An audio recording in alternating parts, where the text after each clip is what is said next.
सो जो last problem हमने solve की थी उसको क्विकली रिव्यू कर लें, उसके बाद फिर हम आज का लेक्चर जो है वो स्टार्ट करेंगे. So in the last lecture, this was the problem which we discussed at the end of the lecture. That is, we have a particle that is traveling along a straight line, and its displacement as a function of time is given to you. You are asked to determine the position and distance traveled by this particle in time interval of 6 seconds. यही problem था जिसको आप चाह रहे थे. Okay. So first of all, जहां तक ताल्लुक इसके position का है, तो position can be determined by simply putting t equal to 6 in this function. So putting t equal to 6 will give us s equal to minus 27. That is, this particle would be at a position coordinate of minus 27 feet after 6-second time interval. Okay, now in order to find out the distance traveled, we need to track the path of this particle. That is, for how much time this particle is traveling to the right, what is going to be its extreme s towards the right. Then at what time this particle is going to travel towards the left. Again, what is going to be its extreme position once it reaches to that extreme left position.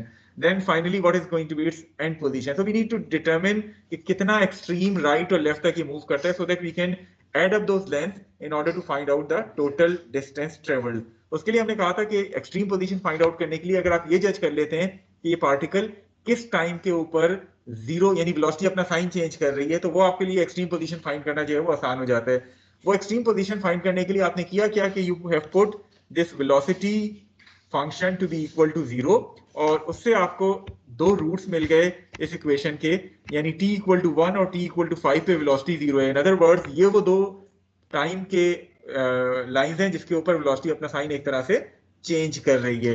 फिर आपने किया क्या कि इन चीजों को tabular form में लिख लिया, जिसमें आपने कोशिश ये करनी है कि आपके जो दो रूट्स आए, अब यहाँ तो इत्तेफाक से होल नंबर आए 1 और 5, हो सकता है कभी आपके पास 1.2 और 3.8 आ रहे हो, तो आपने अपनी इस टेबल में उन दो रूट्स को लाजमी शामिल करना है, बिकॉज इन्हीं दो रूट्स पे आपको वो एस की एक्सट्रीम राइट और लेफ्ट पोजीशन जो है वो पता चलेंगी. तो अब आपने किया क्या इन द एंड, जब आपने ये टेबल बना लिया, इस टेबल बनाने के बाद आपने इस पार्टिकल के पाथ को ट्रैक किया कि जब टाइम 0 था, this particle was located at the origin. It means कि आपके पास जो पोजीशन है इस पार्टिकल की वो ये पोजीशन आ रही है ओरिजिन के ऊपर.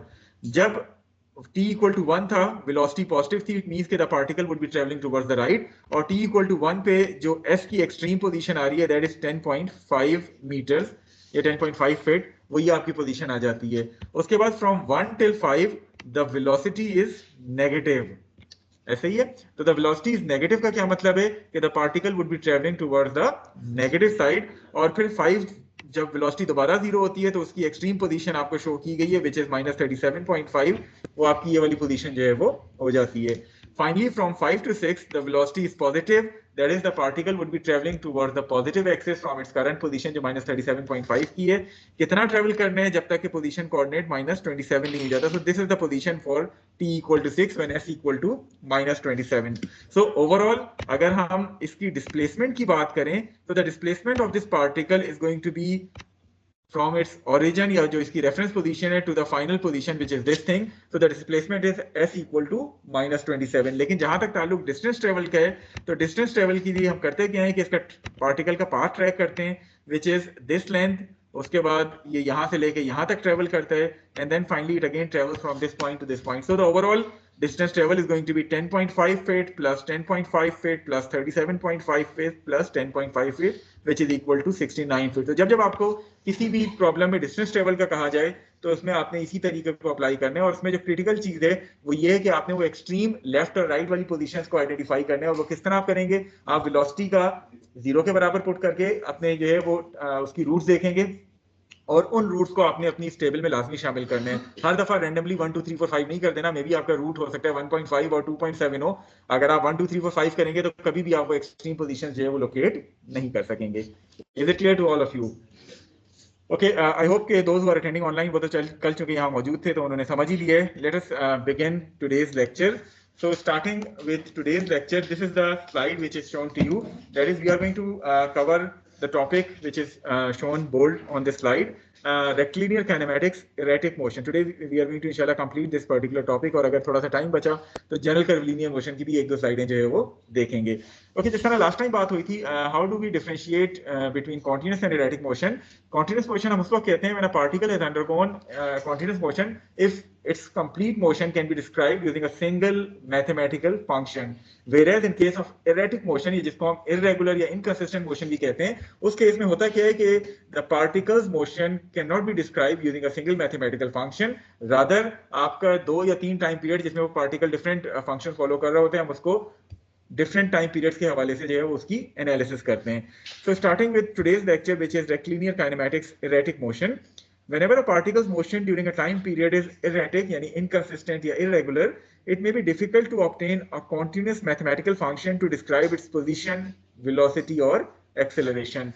So instead, the motion may best be described graphically using a series of curves that can be generated experimentally from the computer output, और एक्सपेरिमेंटली के बजाय हम ग्राफिकली के बजाय यहाँ इसको एनालिटिकली इन कर्व्स को जो है वो जनरेट कर रहे होंगे, हम फंक्शंस बना रहे होंगे और उन फंक्शंस की मदद से हम इन कर्व्स को जनरेट कर रहे होंगे.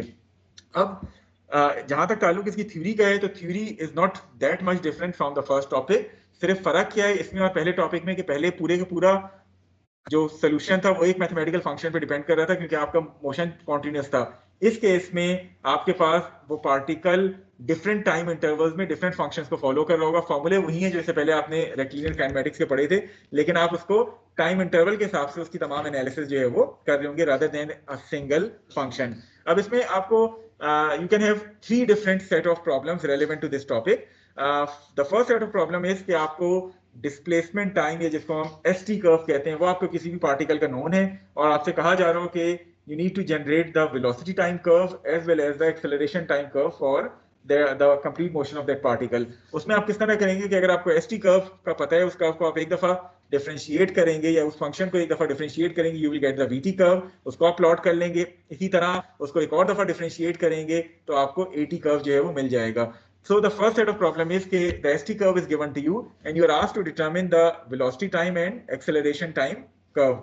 The second set of problems क्या है कि आपको acceleration time curve जो है वो दे दिया जाए और आपसे कहा जाए कि you need to draw the velocity time and displacement time curve. उसका क्या तरीका होता है कि आप एक दफा इंटीग्रेट करेंगे you will get the velocity time curve, एक और दफा इंटीग्रेट करेंगे you will get the displacement time curve. So the 2 set of problems तो आपकी ये हो गए. द थर्ड सेट इज कि आपको एक्सेलरेशन डिस्प्लेसमेंट कर्व दे दिया जाए यानी एएस कर्व दे दिया जाए और आपसे कहा जाए कि उसका करस्पॉन्डिंग वीएस कर्व जनरेट करें, या अल्टरनेटली वीएस कर्व दे दिया जाए और आपसे कहा जाए उसका करस्पॉन्डिंग एक्सेलरेशन डिस्प्लेसमेंट कर्व जो है वो जनरेट करें without involving the time variable. वो किस तरह किया जा सकता है, कोई idea? Do you remember the third general kinematic equation? What was that equation? I'm not talking about constant acceleration. I'm talking about the general kinematic equation. AdS equal to VdV. ये आपके पास तीसरी इक्वेशन थी, अगर आपको याद हो. पहली equation क्या थी? V equal to ds by dt. Second equation was A equal to dV by dt. And the third kinematic equation was AdS equal to VdV. वो इक्वेशन हम कब इस्तेमाल करते थे? If acceleration is given to us as a function of displacement and we are asked to find the velocity in any problem, तो फिर हम AdS equal to VdV वाली इक्वेशन को इस्तेमाल करते थे. बिल्कुल इसी तरह अगर आपको acceleration, displacement या AS ग्राफ गिवन है और आपसे VS ग्राफ कहा जा रहा है या VS ग्राफ गिवन है आपसे AS ग्राफ कहा जा रहा है, तो then you are going to use this third kinematic equation AdS equal to VdV और उसको डिफरेंशिएट या इंटीग्रेट करके आप वो रेलेवेंट कर्व बना सकते हैं. हम आज के लेक्चर में इन तीनों सेट ऑफ प्रॉब्लम्स के हवाले से एक एक एग्जांपल जो है वो सॉल्व करेंगे ताकि थोड़ा सा आपको बेसिक आइडिया हो जाए कि इरेटिक मोशन के केस में किस तरह आपने प्रोसीड करना होता है, किस तरह आपने मुख्तलिफ कर्व जनरेट करने होते हैं और ना सिर्फ कर्व जनरेट करने होते हैं बल्कि साथ साथ हो सकता है कुछ अननोन क्वांटिटीज भी हो, वो भी आपने साथ साथ उन प्रॉब्लम में डिटरमिन करनी होती हैं. So we are going to explain this topic more elaborately using various examples जो कि अभी हम एक एक करके सॉल्व कर रहे होंगे. Okay, the problems and examples which are relevant, examples जिस तरह मैंने कहा 12.6, 7, 8 तीनों हम आज क्लास में करेंगे because 12.6 is relevant to the first set of problem, 12.7 जो है वो second set of problems के हवाले से और 12.8 जो है वो third set of problem के हवाले से. और उसके अलावा हम फिर एक्सरसाइज का भी एक आध प्रॉब्लम जो है वो जो थोड़ा सा डिफरेंट इन तीनों एग्जाम्पल से उसको भी हम सॉल्व कर रहे होंगे. प्रैक्टिस प्रॉब्लम्स आपको यहाँ शो किए गए हैं, इनमें से जिस तरह मैंने अभी कहा कि हम एक आध प्रैक्टिस प्रॉब्लम भी सॉल्व कर रहे होंगे. Okay, starting with the very first example of this erratic motion. You have a particle which is traveling along a straight line path. So आपके पास ये जो particle है या ये जो person है who's riding a bicycle. So this particle is traveling along a straight line and its displacement time curve is shown to you. The motion of this particle is erratic. Erratic motion किस तरह है कि आपको पहले 10 second के दौरान given है कि this particle displacement is related with time according to the relationship s equal to t square. So for the first and second, s is equal to t square का relationship follow किया जा रहा है. For the next 20 seconds, that is from 10 till 30, this particle is following a straight line relationship between s and t, and that straight line relationship or linear relationship is given to you as s equal to 20t minus 100. So आपके पास दो phases हैं motion के. In the first phase, s is equal to t square. In the second phase, s is given to you as 20t minus 100. So this particle is following erratic motion, और आपसे कहा जा रहा है कि for this displacement time curve, या from this displacement time curve of the particle, you need to generate the corresponding velocity time graph as well as the acceleration time graph. The question is clear to you. Erratic motion का समझ आ गया है. इससे पहले अगर मैं continuous motion देखता तो ये दो फंक्शन नहीं आ रहे होते, बल्कि पूरे के पूरा 0 से 30 सेकंड एक ही पॉलिनोमियल के साथ आपने डिफाइन किया होता, तो वो continuous motion था. यहाँ चूंकि आपके पास जो पार्टिकल है, it is following different function in different time intervals, तो आपके पास ये पार्टिकल जो है वो इरेटिक या इनकंसिस्टेंट मोशन कर रहे हैं, और फिर आपने इसकी फेज वाइज एनालिसिस करनी है. जहां तक ताल्लुक इक्वेशंस का है या फॉर्मूलों का है, वो वही इक्वेशन है जो हमने इससे पिछले टॉपिक में पढ़ी थी, लेकिन अब आप पूरे मोशन के बजाय उसको इंडिविजुअल फेजेस ऑफ मोशन के ऊपर जो है वो अप्लाई कर रहे होंगे. नाउ इरेटिक मोशन में जो सबसे अहम चीज है समझने के लिए, काइंडली दोबारा गौर से सुने, इरेटिक मोशन में जो सबसे अहम चीज है आपकी समझ के लिए वो ये है कि आपकी बाउंड्री कंडीशंस इन फेजेस के हिसाब से चेंज हो जाती हैं. मसलन जो फर्स्ट फेज की फाइनल बाउंड्री कंडीशंस हैं वो आपकी सेकंड फेज की इनिशियल कंडीशंस बन जाएगी. इसी तरह अगर वो तीन फेजेस होते तो सेकंड फेज की फाइनल बाउंड्री कंडीशंस आपके थर्ड फेज की इनिशियल कंडीशंस बन जाती हैं. तो आपने इस बात का ख्याल रखना है कि जब आप डिफरेंशिएट कर रहे होते हैं या इंटीग्रेट कर रहे होते हैं, तो जो बाउंड्री कंडीशंस या लिमिट्स आप पुट कर रहे होते हैं उनको उसी हिसाब से आपने हर फेज के हिसाब से मॉडिफाई कर लेने हैं. So this particle is having two phases of motion. In the first phase, s is equal to t square is given to you. In the second phase, s equal to 20t minus 100 is given to you. Now, before starting the solution of this problem, आपसे मेरा एक छोटा सा सवाल है कि let us suppose कि मैं आपसे कहता कि आपके पास ये जो linear relationship है s equal to 20t minus 100. Let us suppose that this linear relationship for the particle is not given to you. Rather, ये graph तो आपको given था, but that linear relationship is somehow missing on that graph. Is there some way of finding that linear relationship? Anyone volunteer? जी. Sir equation of line find करने के हमारे पास इसके दो पॉइंट्स हैं, initial point, final point. Kindly जो online attend कर रहे हैं, अभी फिलहाल जब ऑनलाइन वालों से क्वेश्चन हो तो आप जवाब दें. अभी फिलहाल मैं जो फिजिकली प्रेजेंट है यहाँ उनसे क्वेश्चन कर रहा हूँ. जी. Okay, equation of a straight line between two points हम अप्लाई कर सकते हैं. What is that equation of a straight line, दोबारा बताएंगे?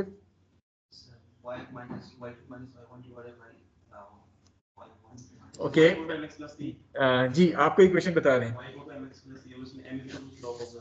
देखिए, आपको जब भी कहा जाए, मैथमेटिक्स में आपने पढ़ा होगा कि whenever you are asked to determine the equation of a straight line, then there are at least two different ways of finding the equation of a straight line. The first one is क्या नाम है आपका? फरहान. जैसे कि फरहान ने कहा, the first way of finding the equation is y equal to mx plus c, in which m is the slope and c is the y intercept. ठीक है, y intercept क्या होता है कि जहां वो slope y axis को cut करे वो आप जो है वो intercept देखते हैं. So one way or the easier way is y equal to mx plus c. आपका क्या नाम है? तारिक. तो the second way of finding the equation of a straight line वो है जो तारिक बता रहा है, जिसमें आपने देखा था कि y2 minus y1 over y minus y1 equal to x2 minus x1 over x minus x1. So these are two different ways of finding the equation of a straight line. क्योंकि जिस तरह मैंने कहा कि y equal to mx plus c जो है वो थोड़ा सा ज्यादा आसान है, तो हम उसी के ऊपर फोकस करेंगे कि जब भी हमें लीनियर रिलेशनशिप, अगर तो ग्राफ पे गिवन है, we can directly use that relationship. However, if the relationship is not given to us on that graph, so we can always derive the function अगर हमें वो उसके coordinates पता हैं. मसलन इस केस में अगर हम कहते हैं कि 20t minus 100 नहीं given, तो equation of a straight line is y equal to mx plus c. In this case, m is the slope and c is the y intercept. चूंकि हमारे पास y axis के ऊपर coordinate s है, x axis के ऊपर t है, तो अगर हम अपनी कोऑर्डिनेट्स के हिसाब से इसको मॉडिफाई करें तो हमारी इक्वेशन बन जाती है s equal to mt plus c, जिसमें m स्लोप है और c y इंटरसेप्ट है, s डिस्प्लेसमेंट को रिप्रेजेंट कर रहे हैं और t जो है वो टाइम एक्सिस को रिप्रेजेंट कर रहे हैं. जहां तक ताल्लुक स्लोप का है, तो स्लोप किस तरह फाइंड करते हैं? y2 minus y1 over x2 minus x1.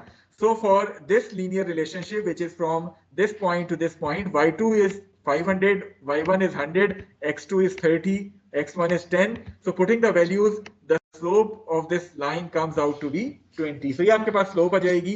which is 20. So our equation would become s equal to 20t plus c. यहाँ तक क्लियर है को जो यहाँ अटेंड कर रहे हैं? ओके अब आपके पास लाइन की इक्वेशन आ गई s equal to 20t plus c. The next step is you need to find that y-intercept. अब वो y-intercept फाइंड करने के अगेन दो तरीके हैं. One is the graphical method कि आप इसको एक्चुअल ग्राफ में प्लॉट करें, उसको एक्सटेंड करें, जहां वो टच कर रहा होगा y एक्सिस को, वो आपका y-intercept हो जाएगा. But instead of using that graphical method, any other student apart from Farhan and Tariq जो जवाब देना चाहे कि ये y-intercept एनालिटिकली हम किस तरह डिटरमिन कर सकते हैं? वैल्यूज पुट कर दें. कौन से पॉइंट की, इनिशियल या फाइनल की?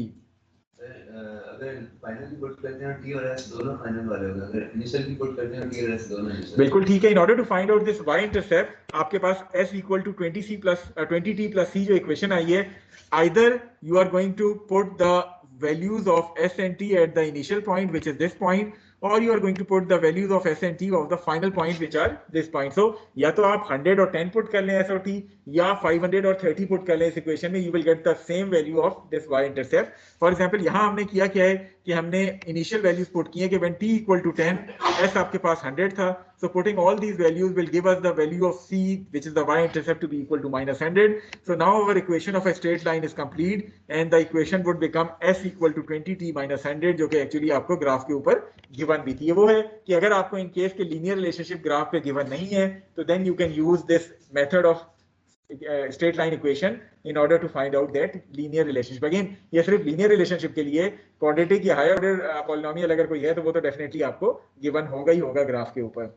Is it clear to all of you? Okay, those who are attending online, कोई क्यूरी आपकी इक्वेशन ऑफ स्ट्रेट लाइन के हवाले से? क्लियर है तमाम चीजें? तो हम फिर सोल्यूशन की तरफ आए इस क्वेश्चन के. Okay, since all the things are clear to you, so let us move to the solution of this problem. Okay, solution की तरफ जब हम जा रहे हैं तो we are asked to determine or draw two things. The first one is the corresponding velocity time graph for this case of erratic motion, and secondly the acceleration time graph for this particle. So in order to draw the velocity time graph, what should be the procedure? कोई एक बंदा जी. बिल्कुल ठीक है. So for the first phase of motion which is from 0 till 10 seconds, this is the first phase of motion which is 0 till 10 seconds. The displacement as a function of time is given to you, that is f is equal to t square. So in order to find out velocity क्या होती है? It is the first time derivative of displacement, that is ds by dt. So differentiating this function with respect to time would give us the value. क्या हो जाएगी? Differentiate t square को differentiate करें, it would become 2t. So this is the function v equal to 2t, जो velocity time function आपको जो है वो मिल गया. आपने किया क्या कि at the end of this first phase the extreme time limit was 10 second. So putting t equal to 10 here would give you the value of velocity to be equal to 20 feet per second at the end of first phase of motion. So जहां तक ताल्लुक function का है v equal to 2t, ये कौन सा relationship है velocity और टाइम के दरमियान? Linear relationship है. If it is a linear relationship, then what should be the graph of VT? Straight line.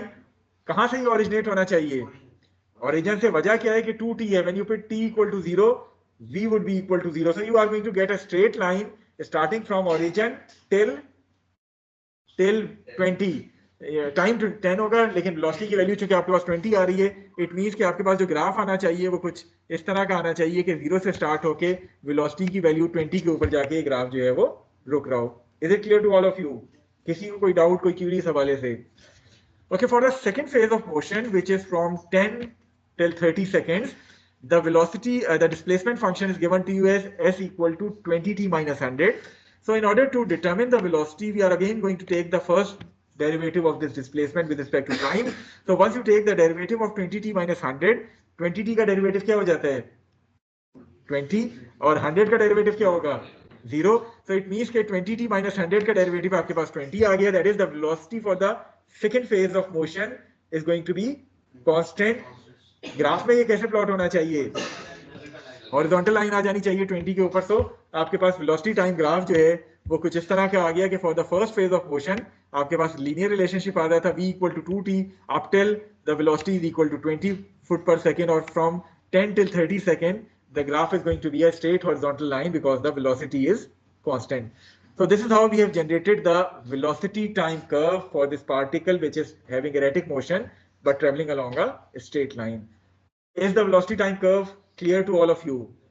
ठीक है, फॉर्मूले जिस तरह हमने पहले बात की थी, क्योंकि रेक्टिलिनियर काइनेमेटिक्स है तो फॉर्मूले तो वही हैं जैसे पिछले टॉपिक में इस्तेमाल हुए थे. फर्क क्या है इसमें और इरेटिक मोशन में कि बजाय इसके कि हम कंप्लीट मोशन पे वो फॉर्मूला अप्लाई करते हैं, हम फेज वाइज जो आपके फंक्शंस हैं उनके ऊपर वो फॉर्मूले जो है वो अप्लाई कर रहे हैं. और फेज वाइज जब हम अप्लाई कर रहे हैं तो थोड़ा सा हमने बाउंड्री कंडीशंस का ख्याल रखना होता है. डिफरेंशिएट जब कर रहे हैं तो हमने देख लिया कि 20 फीट आपके पास वेलोसिटी की वैल्यू आ गई है. जब आप इंटीग्रेट कर रहे होते हैं तो इंटीग्रेशन के वक्त मैं आपको दोबारा बताऊंगा कि किस तरह आपने बाउंड्री कंडीशंस को चेंज करना है अपनी. लेकिन for the time being velocity time curve is clear to all of you. कोई क्वेश्चन जो आपका वेलोसिटी टाइम कर्व के हवाले से पूछना चाहें? Okay, now moving to the acceleration time graph. Acceleration time graph की अगर हम बात करें तो again for the first phase of motion, which is from 0 till 10 seconds, the velocity function is given to you as v equal to 2t, जो already आपने पिछले step में find किया था. So in order to find out acceleration is basically the first time derivative of velocity.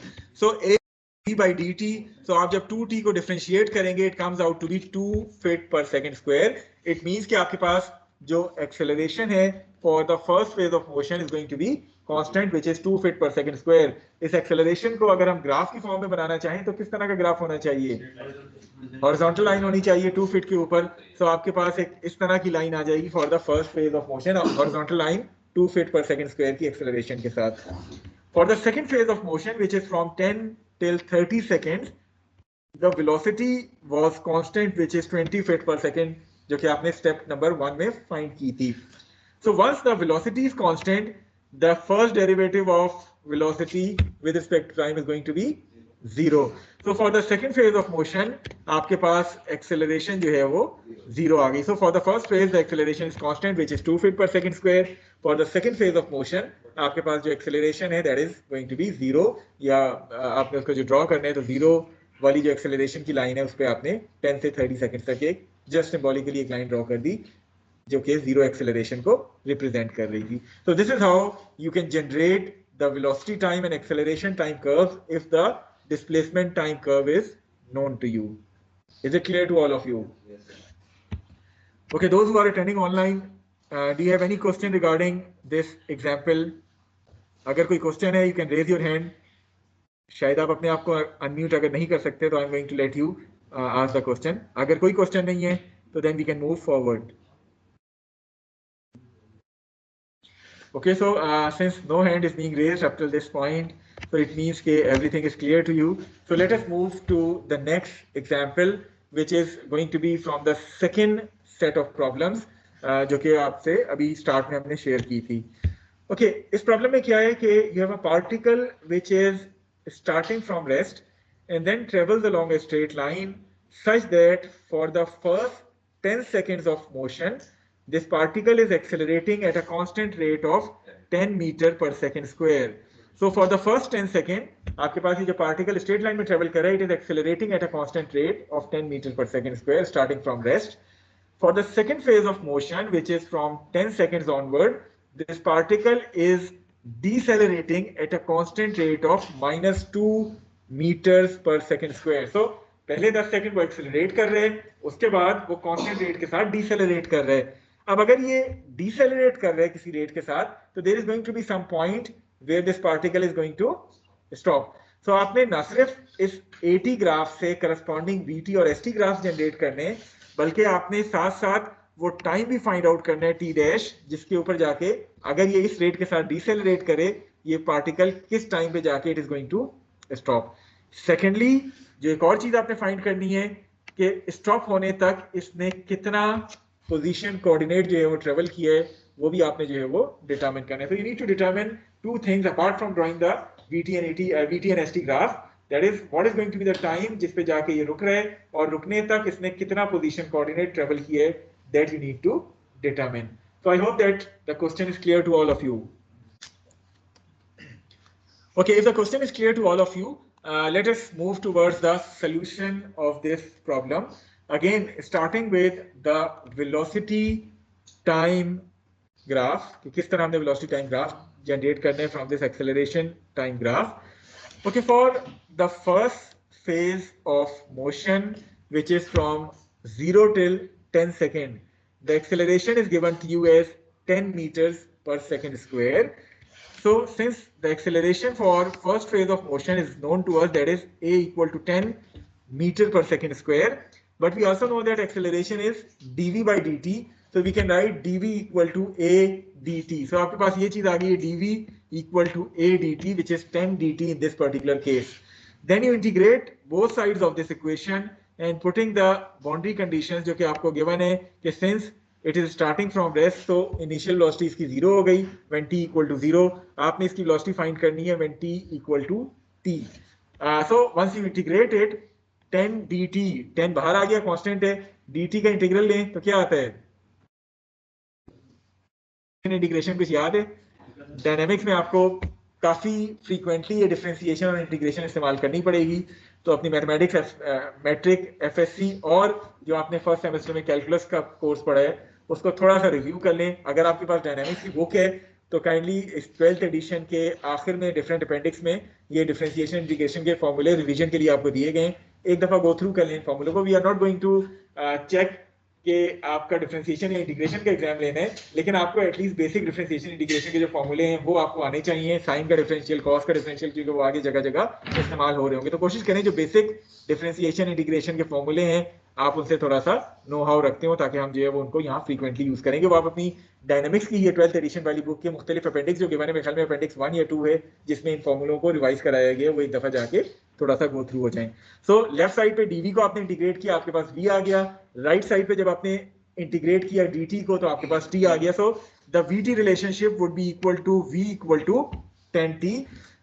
For first phase of motion, the extreme time limits are t equal to 10 seconds. So putting the value of t equal to 10 will give you the value of velocity to be equal to 100 meter per second. That is, this particle would have a velocity of 100 meters per second at the end of phase 1 of motion. So अगर मैं graph की बात करूं, vt graph की, v और t का relationship आपके पास क्या है? 10t. ग्राफ किस तरह का आना चाहिए?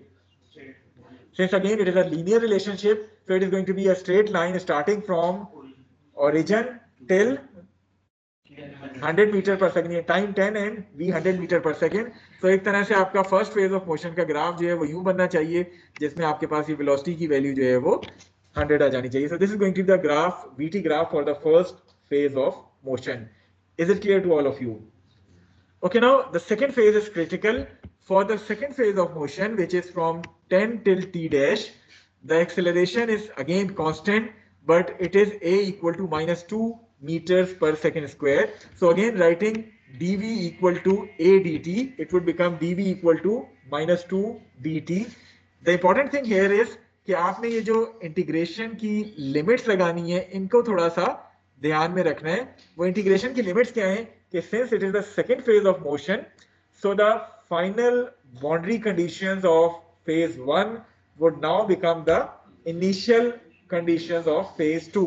It means कि लेफ्ट साइड पे आप वेलोसिटी की लिमिट्स लगा रहे हैं, तो चूंकि एंड ऑफ द फेज 1 पे वेलोसिटी 100 मीटर पर सेकंड थी, तो आपने वेलोसिटी की जो लोअर लिमिट है उसको 100 अपनी इस इंटीग्रेशन में जो है वो पुट करना है. इसी तरह आपके पास जो टाइम की लोअर लिमिट थी eight the end of phase 1 was 10 second, तो आपने उसको यहाँ 10 के बराबर पुट कर लेना है. सो काइंडली यहाँ तो सिर्फ 2 फेजेस ऑफ मोशन है, मे बी कभी आपको एक एरेटिक मोशन पार्टिकल का गिवन हो जिसमें 3 या 4 फेजेस हो, तो हर फेज में आपने यही लॉजिक को अप्लाई करना है कि the initial conditions of phase 1 would become the final conditions of phase 1 would become the initial conditions of phase 2. Similarly, phase 2 की जो final condition है, they would become the initial conditions of phase 3 and so on. So once you integrate it, the velocity time relationship for this second phase of motion would comes out to be v equal to minus 2t plus 120. So this is going to be the velocity time relationship for the second phase of motion. That is from 10 till t dash. Okay, now since the particle was decelerating, particle decelerate हो रहा था, so once it is decelerating, what should be the value of velocity at the end of phase 2? यानी वो decelerate हो रहा है तो कहीं ना कहीं जाके आपका ये particle रुक जाना है. So once this particle stops, then the value of velocity is going to be equal to 0. So putting the value of v equal to 0 in this equation will give you time t equal to 60 second. Therefore आपके पास ये particle अगर इस rate के साथ decelerate होता गया तो it is going to stop at t equal to 60 second. So वो टाइम t डैश आपने डिटरमिन कर लिया जो आपसे पूछा गया था। बट इसका vt ग्राफ की अगर हम बात करें तो what should be the vt graph for this second phase of motion. Second student जो यहाँ फिजिकली मौजूद है, आप बता सकते हैं ग्राफ सेकंड फेज का कैसा होगा? क्यों नहीं बता सकते? क्या रिलेशनशिप है v और t का सेकंड फेज का? It is v equal to minus 2t plus 120, so it is a linear relationship, so the graph is going to be a straight line. Slope क्या आ रही है आपके पास इसमें? -2. So negative slope का क्या मतलब है? The slope is decreasing. So आपके पास अगर पहले फेज का ग्राफ ये आया था, it means कि सेकंड फेज का ग्राफ कुछ इस तरह का आना चाहिए। कहाँ जाके ये एक्सिस को कट करना चाहिए? 60 के ऊपर। So आपका एक तरह से ग्राफ जो है वेलोसिटी 0 हो रही है तो आपका ग्राफ vt का इस तरह बन जाना चाहिए। So the first phase of motion the velocity time relationship is 10t, तो आपका ग्राफ ये बना था। For the second phase of motion since the slope is negative, आपकी वेलोसिटी 0 हो रही है, so v equal to -2t plus 120, आपका ग्राफ जो है वो कुछ इस तरह का प्लॉट होना चाहिए। आई होप के this velocity time graph and this time t equal to 60 second is clear to all of you. अच्छा चलिए एक छोटा सा सवाल आपसे, जस्ट अ मिनट, आप कुछ पूछना चाह रहे हैं? अच्छा एक सेकंड, पहले मैं एक सवाल करूं, मैं भी शायद वही सवाल आप ही करना चाह रहे हूँ। मेरा सवाल आपसे ये है कि t इक्वल टू 60 सेकंड्स आपके पास आया eight the end of phase 2। अब क्या आप कहेंगे कि पहले फेज के एंड पे 10 सेकंड्स था, 10 प्लस 60 टोटल 70 सेकंड्स पे जाके पार्टिकल स्टॉप हुआ है? यस और नो? यस वाले कौन है? और यस वाले अपनी लॉजिक दें, फिर नो वालों से भी बात करते हैं। ओके, नो वाले कौन है? Last student. ये 70 पे जाके रुक रहे हैं या ओवरऑल 60 पे जाके रुक रहे हैं? तो कैसे आपने, क्यों ये हमें दोनों का ऐड नहीं करना चाहिए था? वजह दैट इज द रीजन कि आप कहीं गलती से ये ना कर दें कि 10 प्लस 60 70, ऑलरेडी आपने जो सेकंड 60 निकाला है उसमें इन इनिशियल कंडीशंस को शामिल कर दिया अपनी लिमिट्स में, तो you don't need to add 10 plus 60, already ये जो 60 आया है इसमें वो 10 शामिल हुआ हुआ है। So overall this particle is going to stop at t equal to 60 seconds, जिसमें वो 10 seconds already शामिल हुआ हुआ है। Is it clear जी? तारिक, अब आप पूछना चाह रहे थे।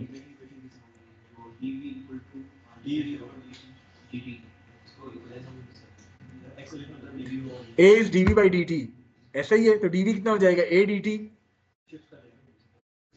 सिंपल, dt को उस तरफ ले गया हूं ना, तो dv is a dt, ठीक है। उसके बाद मैंने दोनों साइड्स को इंटीग्रेट कर लिया। दोनों केसेस में यही है, पहले केस में a 10 था तो 10 dt हो गया, दूसरे केस में a -2 था तो -2 dt हो गया। लिमिट्स मैंने राइट साइड पे टाइम की पुट कर दी है, लेफ्ट साइड पे वेलोसिटी की पुट कर दी है। Okay, any other question relevant to this velocity time curve which any online student want to ask? कोई क्वेश्चन, वो स्टूडेंट जो ऑनलाइन अटेंड कर रहे हैं, अगर आपका कोई क्वेश्चन है और आप पूछना चाहते हैं, please raise your hand.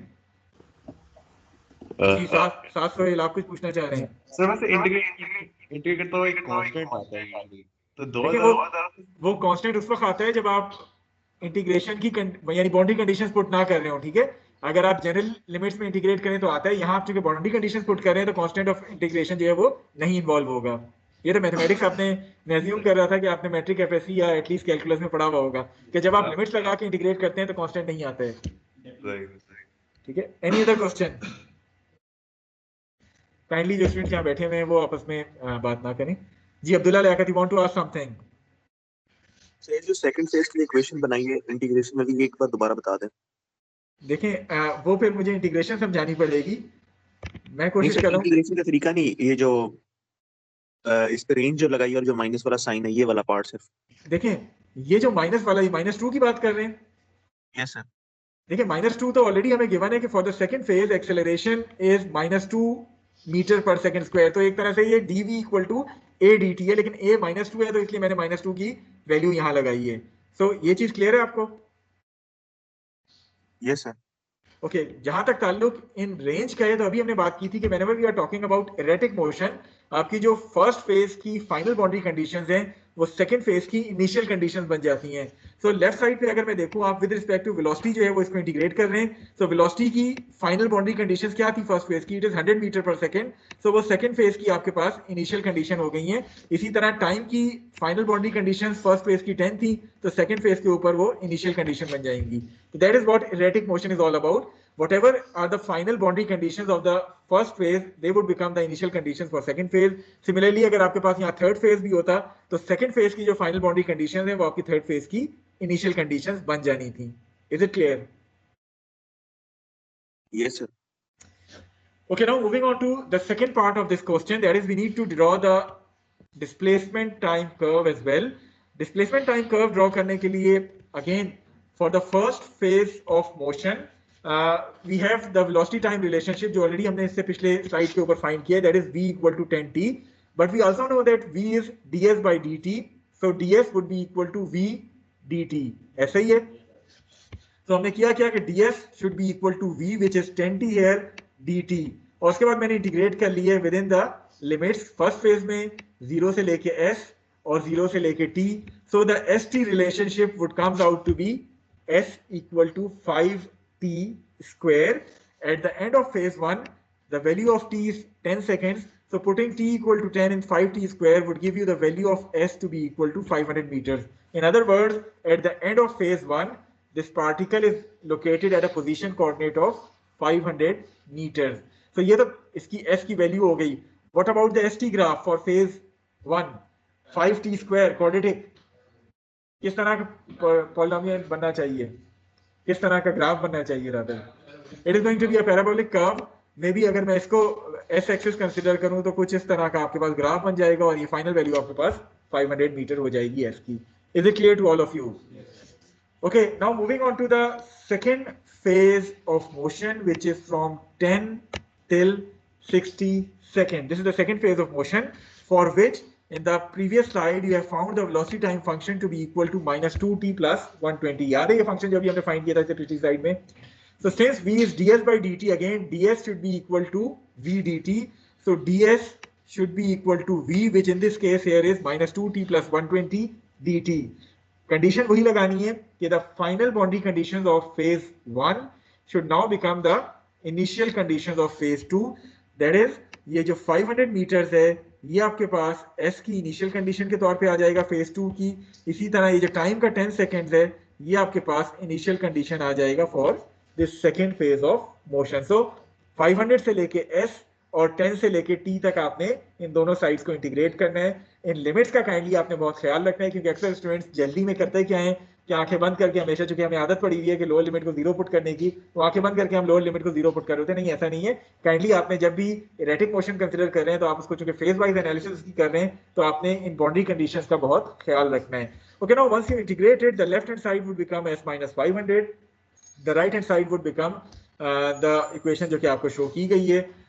The final condition जब आप इसको थोड़ा सा सिंप्लीफाई करेंगे, जो st रिलेशनशिप है, that comes out to be s equal to minus t square plus 120t minus 600. So this is going to be the st relationship for the second phase of motion. अब चूंकि already हमने इससे पिछले step में find कर लिया है कि at the end of second phase what was t dash? It was t dash की बात कर रहा हूँ जिस पे जाके वो रुक रहा है. It was 60 seconds. So putting the value of t to be equal to 60 would give you the value of s to be equal to 3000 meters. So at the end of 60-second time period, this particle is located at a position coordinate of 3000 meter. But again, कहीं ऐसा ना हो कि आप गलती में total distance या total displacement इसकी 3000 प्लस 500 इक्वल टू 3500 करो. नहीं, ऐसा नहीं है.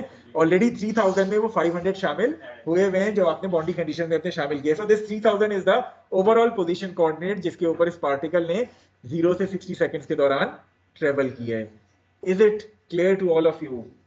कोई क्वेश्चन जो यहाँ फिजिकली स्टूडेंट्स मौजूद हैं और वो पूछना चाहें रिगार्डिंग दिस होल एग्जांपल 12-7 और स्पेसिफिकली ये एसटी ग्राफ के हवाले से या उसके फंक्शन के हवाले से? अच्छा, इसका ग्राफ कैसा बनना चाहिए? हाँ, देखें अब उसके दो तरीके हैं ग्राफ बनाने के. आपको पता है कि टी स्क्वायर है और वो भी नेगेटिव टी स्क्वायर आ रहा है, तो बनना तो इसकी कर्व ही बननी चाहिए. लेकिन पहला तरीका क्या है जिसमें आपका टाइम ज़ाया होता है? आप इस 10 और 60 सेकेंड्स के दौरान, जिस तरह इसने कहा टेबल, आपको 3 4 5 पॉइंट्स लेके मुख्तलिफ टी के ऊपर मुख्तलिफ एस की वैल्यू फाइंड कर दें, उनको डॉट्स लगा के आप मार्क कर दें और आखिर में उन डॉट्स को ज्वाइन कर दें कर्व की मदद से। इसमें प्रोबेबली आपके 10 से 15 मिनट, शायद 10 से 15 तो नहीं, लेकिन एटलीस्ट 5-7 मिनट तो ज़ाया हो रहे होंगे। मुझे आपसे वो एग्जैक्ट कर्व नहीं चाहिए, मैं सिर्फ आपसे कहता हूँ कि आप एक सिंबॉलिक कर्व जो है वो ड्रॉ कर दें, अपना टाइम बचाएं, एग्जैक्ट कर्व ड्रॉ करने की जरूरत नहीं है, जस्ट एक सिंबॉलिक कर्व आप ड्रॉ कर दें। अब वो सिंबॉलिक कर्व में फिर बात ये आएगी कि कनकेव अपवर्ड या कनकेव डाउनवर्ड किस तरह आप ड्रॉ करेंगे, again choice up to you, कोई एक कर्व आप ड्रॉ कर सकते हैं, लेकिन टाइम अपना ज़ाया ना करें एग्जैक्ट कर्व ड्रॉ करने में। So the graph is going to be this particular graph के पहले 10 सेकंड्स में it is going to be this curve, और अगले 10 सेकंड में क्योंकि माइनस टी स्क्वायर है तो उस कर्व की शेप थोड़ी सी इसने तो एग्जैक्ट कर्व बनाई हुई है। एग्जाम पॉइंट ऑफ व्यू से मैं आपसे एग्जैक्ट कर्व नहीं मान रहा, मैं आपसे कहता हूँ कि कोई एक सिंबॉलिक कर्व आप ड्रॉ कर दें जो कि उस पैराबोलिक फंक्शन को रिप्रेजेंट कर रही हो। जी कौन सा 600 की जगह? मुझे तो 500 ही नजर आ रहा है, मैं भी दूर से आपको शायद 600। आप इसकी बात कर रहे हैं?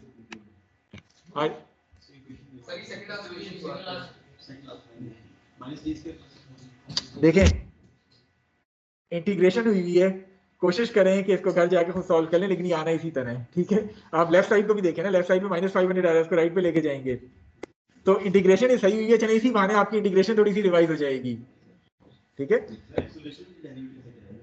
देखिए एक्सेलरेशन का डेरिवेटिव, देखिए आप एस का डेरिवेटिव लेते हैं तो आपके पास वेलोसिटी आ जाती है, वेलोसिटी का डेरिवेटिव तो आपके पास एक्सेलरेशन आ जाती है। एक्सेलरेशन का डेरिवेटिव जब आप लेते हैं तो आप थ्योरी ऑफ मशीन अभी आगे जाके पढ़ेंगे, उसमें एक टर्म होती है जो कि एक्सेलरेशन के डेरिवेटिव से आती है, but for the time being चूंकि वो डायनामिक्स में इन्वॉल्व नहीं है इसलिए हम उसको यहाँ नहीं पढ़ रहे। जी आप कुछ पूछना चाह रहे हैं? ओके, एनी अदर क्वेश्चन जो कि आप में से कोई स्टूडेंट जो है वो जो फिजिकल मौजूद हैं वो कुछ पूछना चाहते हैं रिगार्डिंग एग्जाम्पल 12-7, ताकि फिर मैं ऑनलाइन स्टूडेंट्स की तरफ जाऊँ। Okay, those students who are attending online, अगर आपका कोई क्वेश्चन है रिगार्डिंग दिस एग्जाम्पल 12-7 तो काइंडली आप पूछ सकते हैं। जी गुलरेज, आपको अनम्यूट में कर दूं या आप कर सकते हैं अपने आप को? सर कर सकता हूँ जी, तो फिर पूछें आप क्या पूछना चाह रहे हैं। सर। ये -t² + 120t -600, ये जरा समझाइए कैसे आया सर? देखिए मैंने अभी जिस तरह यहाँ भी कहा है कि यही आपका इंटीग्रेशन का रिवीजन है, घर जाके इसको कोशिश करें कि एक दफ़ा खुद इंटीग्रेट करके देखें, अगर फिर भी समझ नहीं आता तो कल आपने फिजिकली आना है, आप मेरे पास ऑफिस में आ जाए, मैं आपको डिटेल से समझा दूंगा। बट आई एम एक्सपेक्टिंग कि डिफरेंशिएशन इंटीग्रेशन आपको आती होगी, एग्जैक्टली यही चीज़ आनी है, सिंपल इंटीग्रेट करना है ना, बल्कि पिछले स्टेप में मैंने ऑलरेडी इंटीग्रेट किया हुआ भी है। इंटीग्रेट करके आप लिमिट्स पुट करें जो कि 10 से लेके t वाली लिमिट्स हैं, तो आपको एग्जैक्टली यही फंक्शन मिलेगा, ठीक है। अगर फिर भी नहीं समझ आता तो tomorrow you can come to my office और मैं सादे पेज पे आपको मजीद इस इंटीग्रेशन को समझा सकता हूँ। Is it clear? Yes sir. Any other question which you want to ask apart from integration? No sir. और कोई स्टूडेंट जो ऑनलाइन अटेंड कर रहे हैं, कोई क्वेश्चन नहीं है, so that we can move forward. Okay, since you have no other questions, so let us move to the third set of problem. जिस तरह हमने शुरू में बात की थी कि आपका ये जो टॉपिक है, you can have 3 different types of problem relevant to this topic. The first one are कि आपको ST curve given हो और आपसे कहा जाए VT और AT curve generate करें। The second set में आपको AT curve given था और आपसे कहा जा रहा था कि VT और ST curve जो है वो आप generate करें। The third set of problem is कि आपको either VS given और आपसे AS find करने के लिए कहा जा रहा हो curve, या AS given और आपसे VS curve draw करने के लिए कहा जा रहा हो। So let us move to the third example which is 12-8. Again आपके पास एक particle है which is traveling along a straight line, and for the first phase of motion the velocity is changing with respect to s as per the relationship shown to you, that is v equal to 0.2 s plus 10. For the second phase of motion, which is from 200 till 400 feet, the velocity is constant, which is 50 feet per second. So आपके पास again 2 phases of motion है। पहले phase में vs का relationship आपको linear given है, for the second phase of motion आपके पास velocity जो है वो कांस्टेंट है। आपसे कहा जा रहा है कि you need to construct the relevant acceleration displacement या एस ग्राफ जो है वो आपने बनाना है, और साथ साथ आपने एक और चीज भी डिटरमिन करनी है which is the time needed for this motorcycle to reach a position coordinate of 400 feet. तो ना सिर्फ आपने एक्सेलरेशन डिस्प्लेसमेंट कर्व जनरेट करना है, बल्कि आपने जो है वो टाइम भी फाइंड आउट करना है जिस तक पहुंचते पहुंचते यानी 400 फुट तक पहुंचते पहुंचते ही कितना टाइम जो है वो ये मोटरसाइकिल कंज्यूम कर रही है. सो आई होप के the question is clear to all of you. Okay, let us start with the acceleration displacement या AS curve. इससे हम अपना क्वेश्चन जो है या सोल्यूशन जो है वो स्टार्ट करते हैं. So starting with the AS graph जो कि आपको शो किया गया है. सबसे पहली बात तो ये कि अगर आपको v equal to 0.2 s plus 10 ना गिवन होता, नो टॉकिंग आप दोनों काइंडली.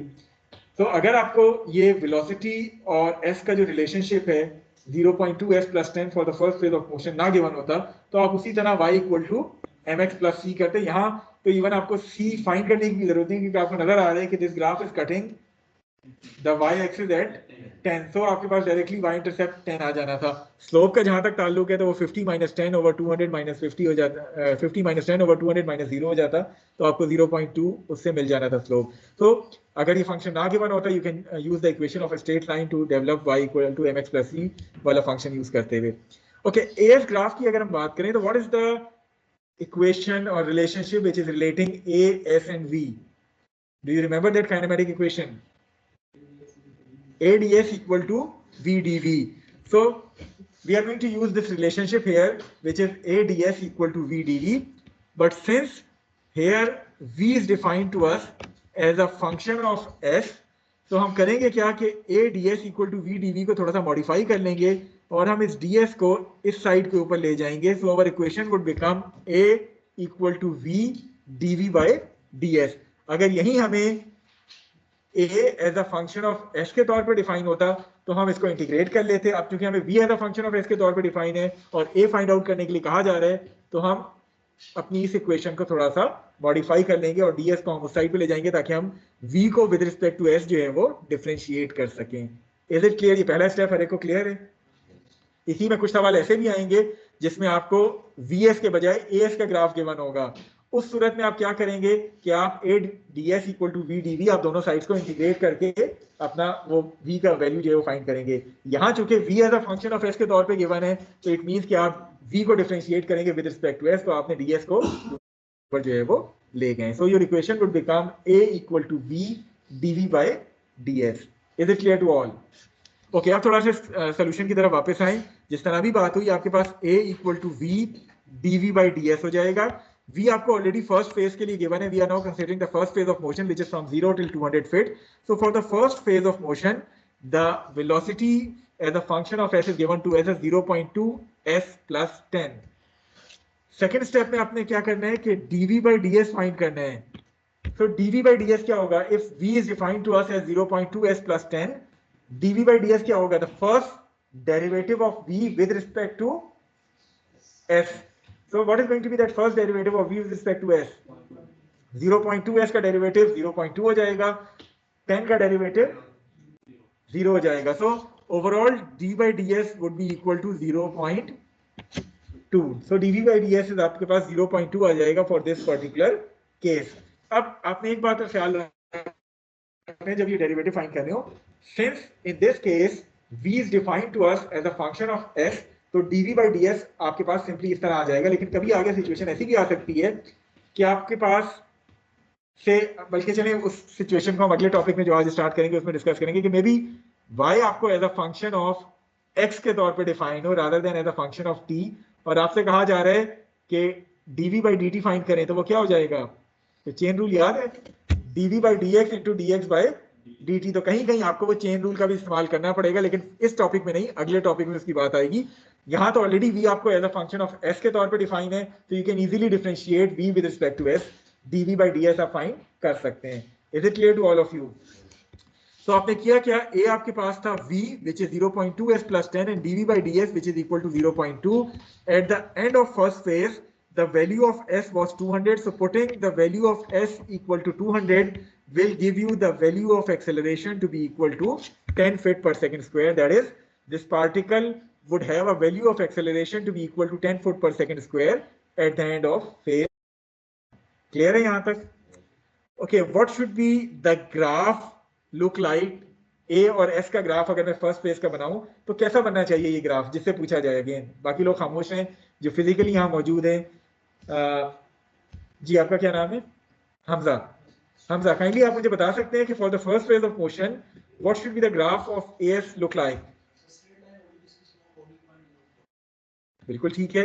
आपके पास चूंकि रिलेशनशिप ए और एस का 0.04 s प्लस 2, इट मीन्स कि आपके पास ग्राफ एक स्ट्रेट लाइन होना चाहिए। कहां से शुरू होनी चाहिए वो line? Just a minute, Hamza को बताने दें। Why it should start from origin? वही बात है कि हमारा चूंकि एक कॉन्सेप्ट या एक परसेप्शन बनी हुई है कि हर चीज हमने ओरिजिन से स्टार्ट करनी है या हमेशा लोअर लिमिट 0 पुट करनी है, तो इसी में तो मैं कह रहा हूँ कि लोग गलती करते हैं। जी हमजा दोबारा सोचें, यू कैन आइडेंटिफाई कि ओरिजिन के बजाय कहीं और से स्टार्ट होनी चाहिए। yes, जी हमजा से पीछे जो बैठा हुआ है, आपका क्या नाम है? हमजा ही है। ओके, आप बता सकते हैं कि ये ग्राफ, हमजा ने तो कहा कि स्ट्रेट लाइन होनी चाहिए, ठीक है, एग्रीड, क्योंकि लीनियर रिलेशनशिप में बनी तो स्ट्रेट लाइन चाहिए किसी एंगल पे, या स्लोप उसकी 0.04 होगी, but where should that graph start from? जी फर्स्ट स्टूडेंट। इक्वेशन में इसका अगर हम 0 पुट करते हैं तो आता 10 आता है, तो इस वजह से हम 10 से स्टार्ट करें। यार एक और बात है, इस इक्वेशन को अगर y equal to mx plus c से कंपेयर करें, what is the y intercept here? 2. So if the y intercept is 2, this graph should start from 2 till 10. ठीक है, तो आपकी स्ट्रेट लाइन आनी चाहिए which is starting from 2 till 10. तो इसको सिंपल कंपेयर कर लें mx प्लस c से। स्लोप आपके पास, अभी आपने ही जवाब दिया था किसी ने कि स्लोप 0.04 है, तो जब स्लोप m 0.04 है तो c आपके पास इसी इक्वेशन में नजर आ रहा है कि 2 है, तो y इंटरसेप्ट इसका जो है वो 2 आ जाएगा। जहां तक आपका बात कि हम s इक्वल टू 0 पुट करें तो फिर भी तो वो y इंटरसेप्ट कितना आएगा? 2 ही आएगा ना, तो फिर आपके पास इसी हिसाब से y इंटरसेप्ट 2 आ जाना चाहिए। Okay, for the second phase of motion which is from 200 till 400 feet, for the second phase of motion the velocity is constant, which is 50 feet per second.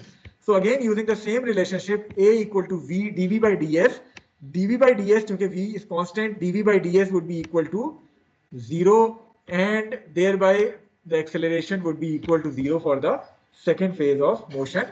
So the overall graph for the second phase of motion is going to be like this, कि आपके पास first phase की straight line आई है और second phase पे आपके पास जो acceleration है वो 0 है। ये स्ट्रेट लाइन जो है ये 2 से स्टार्ट होकर 10 तक जो है वो जा रही है, और फंक्शन इसका है 0.04 s प्लस 2, जो कि ऑलरेडी आपने यहाँ डिटरमिन कर लिया for the first phase of motion. Is it clear to all of you? किसी को एएस ग्राफ के हवाले से कोई चीज जो ना समझ आई हो, कोई क्यूरी हो आपकी छोटी मोटी जो आप पूछना चाह रहे हो, काइंडली आप जो ऑनलाइन मौजूद है, अभी मैं उनसे बात नहीं कर रहा, जो फिजिकली मौजूद है उनकी कोई query. Okay, now those who are attending online, अगर आपको इस एएस ग्राफ के किसी भी स्टेप से कोई इशू है, कोई क्वेश्चन है, तो आप पूछ सकते हैं। अगेन गुलरेज, आप कुछ पूछना चाह रहे हैं, काइंडली पूछ सकते हैं आप। सर ये जो ADS is equal to VDV है, ये कहाँ से आया सर? आपने फर्स्ट वीक के लेक्चर्स आई होप कि अटेंड किए होंगे,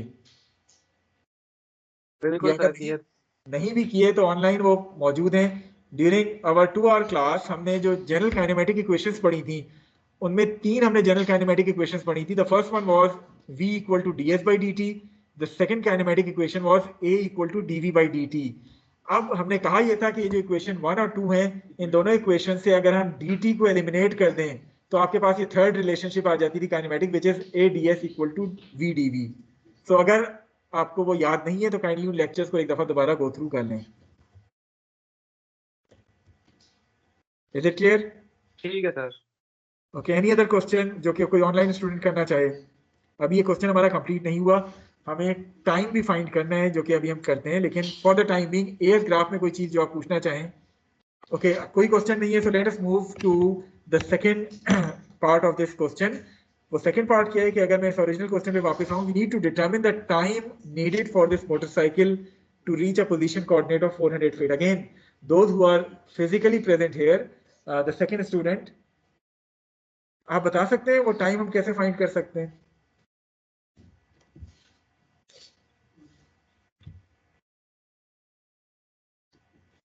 द थर्ड स्टूडेंट, आप बताना चाह रहे हैं? जी बताएं।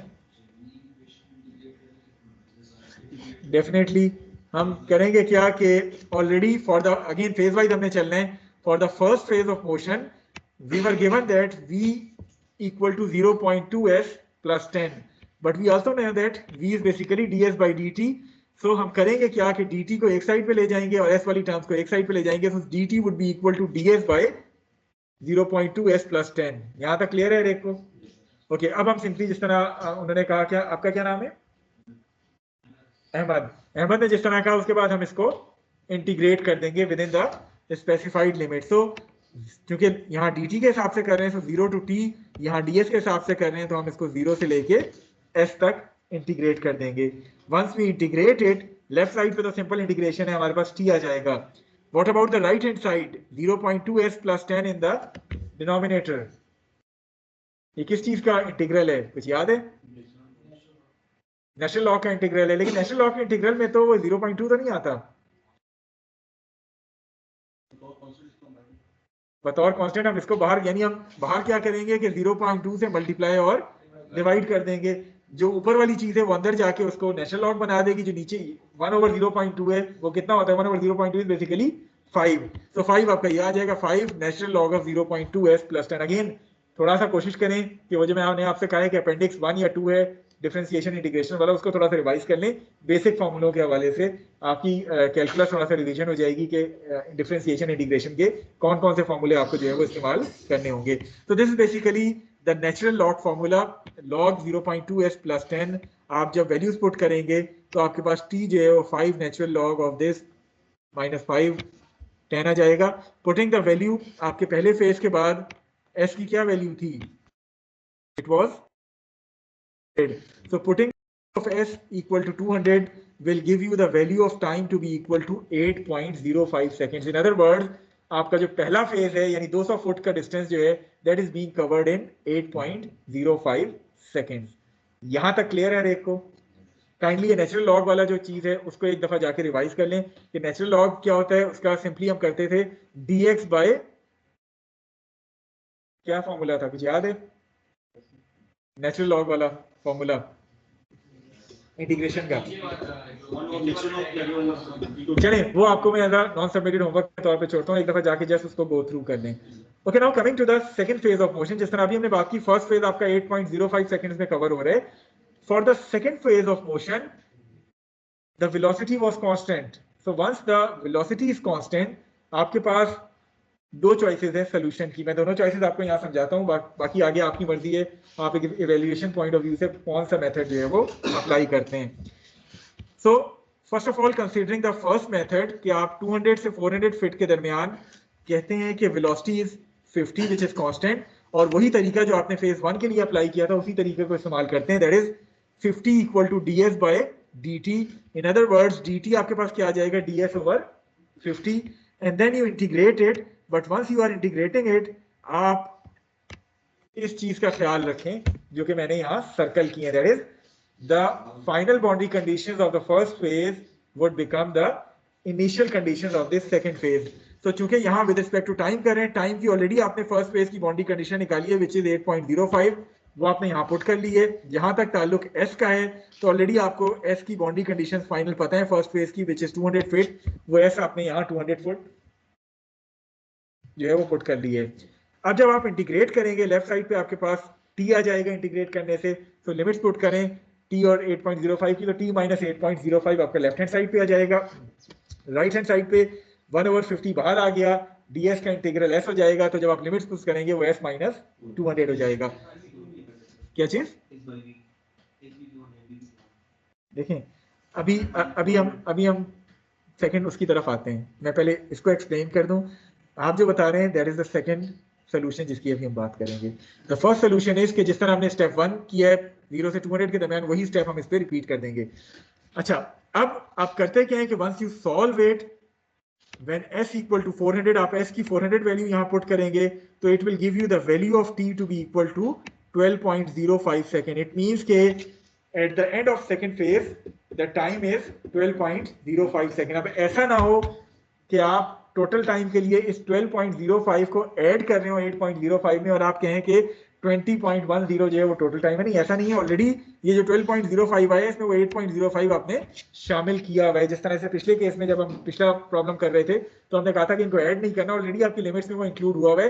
तो this 12.05 is basically the total time which this particle has taken to cover a distance of 400 feet. Is it clear? ये स्टेप क्लियर है। उसके बाद फिर मैं दूसरे सोल्यूशन पे भी आता हूं जो कि तारिक जिक्र करने की कोशिश कर रहे हैं। Okay, now if you want to use that constant, देखिए सेकंड फेज में क्या है, the acceleration is constant. So if the acceleration is constant, आप किसी और तरीके से भी ये टाइम फाइंड कर सकते थे। वो क्या तरीका था? कौन सा?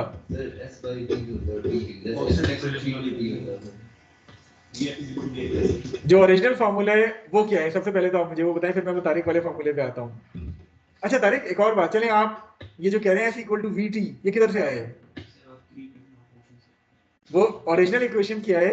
S equal to S0 plus V0T, या जिसको आप VT कह रहे हैं, प्लस हाफ AT स्क्वायर। सो सिर्फ VT क्यों रह गया? बिकॉज S0 हमने फिलहाल निकाल दिया। हम कहते हैं कि हमें सिर्फ उस फेस का डिस्टेंस चाहिए। हाफ AT स्क्वायर किधर गया? सिंस A was 0, तो हमारे पास जो ओवरऑल वो रिलेशनशिप बचेगी वो S इक्वल टू VT बच जाएगी। अब अगर आप वो रिलेशनशिप लगाते हैं तो S इक्वल टू VT का मतलब क्या है? V इज आपके पास सेकंड फेज के लिए 50, S आपके पास क्या है? 400 माइनस 200 विच इज 200। तो 200 divide by 50 will give you the value of T to be equal to 4। अब चूंकि आपने इस सेकेंड तरीके से जो हम सोल्यूशन फाइंड कर रहे हैं इसमें पहली की लिमिट शामिल नहीं की, तो फिर आप इस 4 को 8.05 में ऐड करेंगे तो then it will give you the total time of 12.05 second. तो काइंडली एक बात का ख्याल रखें कि कोई एक तरीका आप सही वाला फॉलो कर लें, या तो आप इससे 4 निकाल के उसको 8.05 में ऐड कर रहे हो तब भी ठीक है, या फिर आप इसी तरीके से उन लिमिट्स को काउंट करते हुए डायरेक्टली 12.05 निकालें।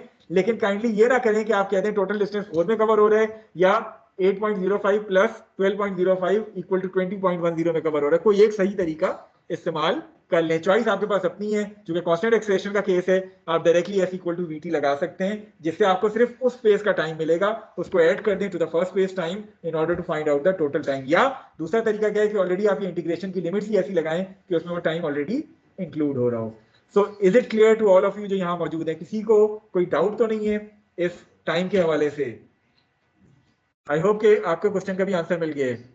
Okay, so those who are attending online, if you want to ask any question regarding this particular problem, you may ask. Otherwise, we are going to move towards the exercise problem. जी नहीं, break बिल्कुल नहीं मिलेगी। जिस तरह मैंने कहा था कि 2 घंटे वाली क्लास में हम ब्रेक नहीं करेंगे क्योंकि रिकॉर्डिंग वगैरह चल रही होती है। मैं कोशिश करता हूँ एक ही गो में रिकॉर्डिंग हो ताकि इसको अपलोड करना भी आसान हो। तो कोशिश यही होगी कि बजाय 10:30 पे छोड़ने के आखिर में 5 मिनट के बजाय आपको 10 मिनट की ब्रेक दे दीजिए और 10:15 से 10:20 के दरमियान आपकी क्लास में खत्म कर दूं ताकि वो ब्रेक आपको लंबी मिल जाए। ठीक है?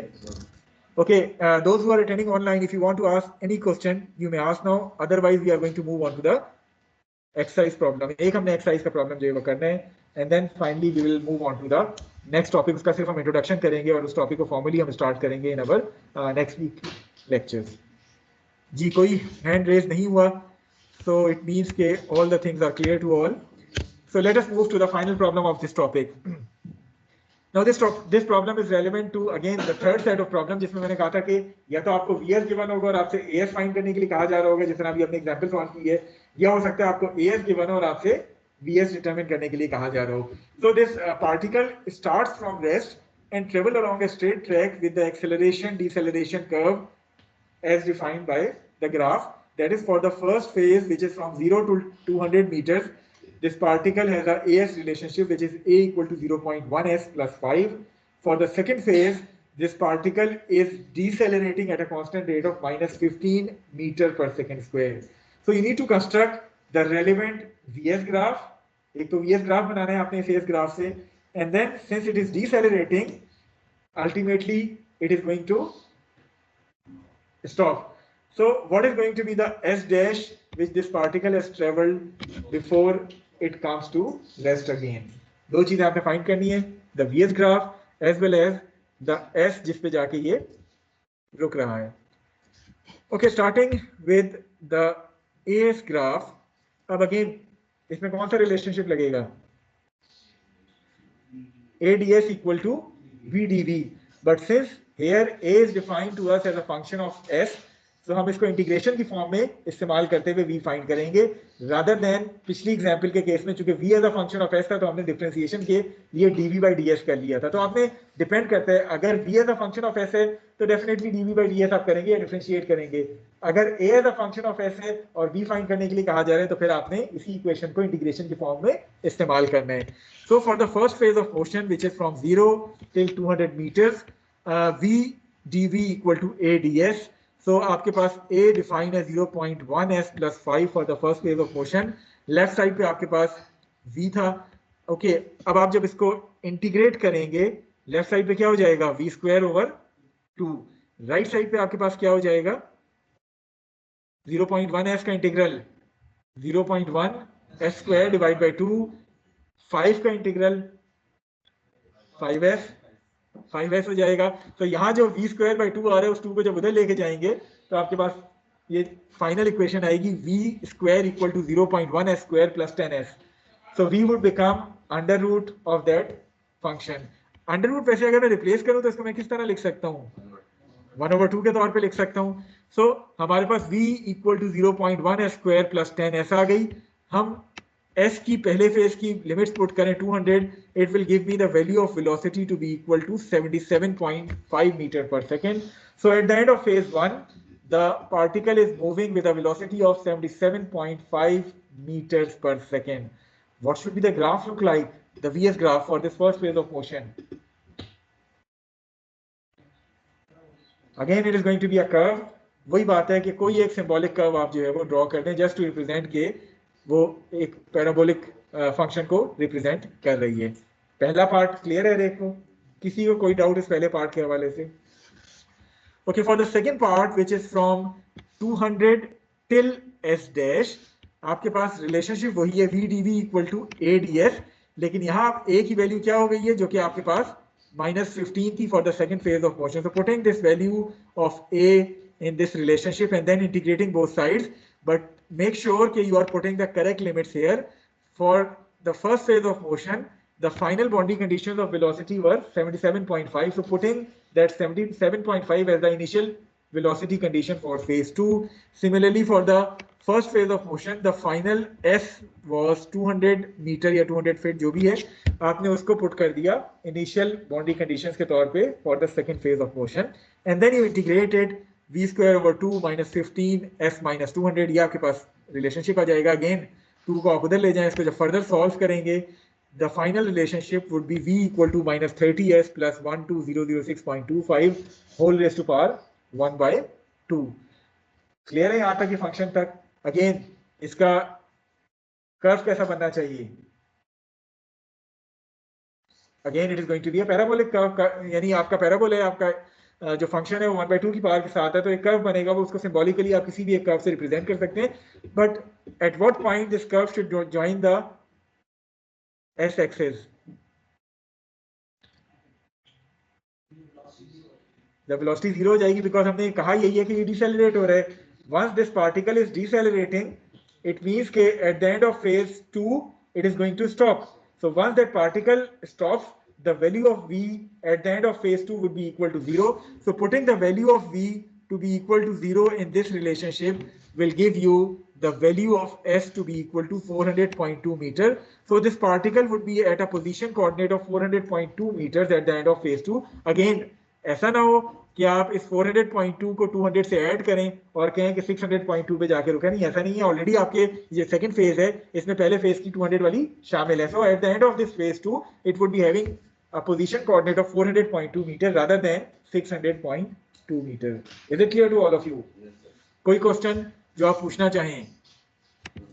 Those who are online, I hope के आपको भी क्लियर होंगी तमाम चीजें। कोई चीज, कोई क्यूरी आपकी जो ऑनलाइन स्टूडेंट्स हैं? Okay, so no query means कि हम इस क्वेश्चन के आखिरी पार्ट की तरफ मूव कर सकते हैं। What was the last part? पे याद है इससे पिछली स्लाइड पे और क्या हमने फाइंड करना था? तो ग्राफ तो अभी बात हुई कि हमारे पास ये ग्राफ बन जाएगा। टाइम भी हमने फाइंड करना था। आर यू श्योर कि टाइम फाइंड करना था? हमने एस डैश फाइंड करना था जो कि ऑलरेडी हम कर चुके हैं, टाइम का तो जिक्र ही नहीं हुआ था. So it means that our problem is now complete. Majeed इसमें कोई चीज जो है वो नहीं बची है. Any query relevant to this whole topic जो आपकी समझ ना आई हो, आप कुछ पूछना चाहते हैं? अब हमने देखें हर तरह का प्रॉब्लम सॉल्व कर लिया. इन चार के अलावा और किसी तरह का प्रॉब्लम इस टॉपिक में पॉसिबल नहीं है. या एस टी से वी टी ए टी, या ए टी से वी टी और एस टी, दोनों तरह के प्रॉब्लम सॉल्व कर लिए हैं. ए एस से डी एस, ए एस से वी एस या वी एस से ए एस, अगेन दोनों तरह के प्रॉब्लम हमने सॉल्व कर लिए हैं. तो अब एक्सरसाइज के जितने प्रॉब्लम्स आपको प्रैक्टिस के लिए कहे वो सॉल्व करने की कोशिश करें, और जितना ज़्यादा टाइम बचता है उसके अलावा जितने आप प्रॉब्लम सॉल्व करेंगे आपकी उतनी ही डाउट जो है वो क्लियर होती चली जाएंगी, उतनी ही बेहतर आपकी प्रैक्टिस होगी और इवेल्युएशन में आप उतना ही बेहतर परफॉर्म कर सकते हैं. तो try to solve as many number of problems as possible in order to have a better understanding of this particular topic. Okay, so shall we move on to the next topic? No? चलें उसके थोड़ा सा introduction देख लेते हैं. Problem वगैरह solve नहीं करेंगे या चलें कल कर लेंगे? कल कोई क्लास है? Okay, so let us stop today's lecture here.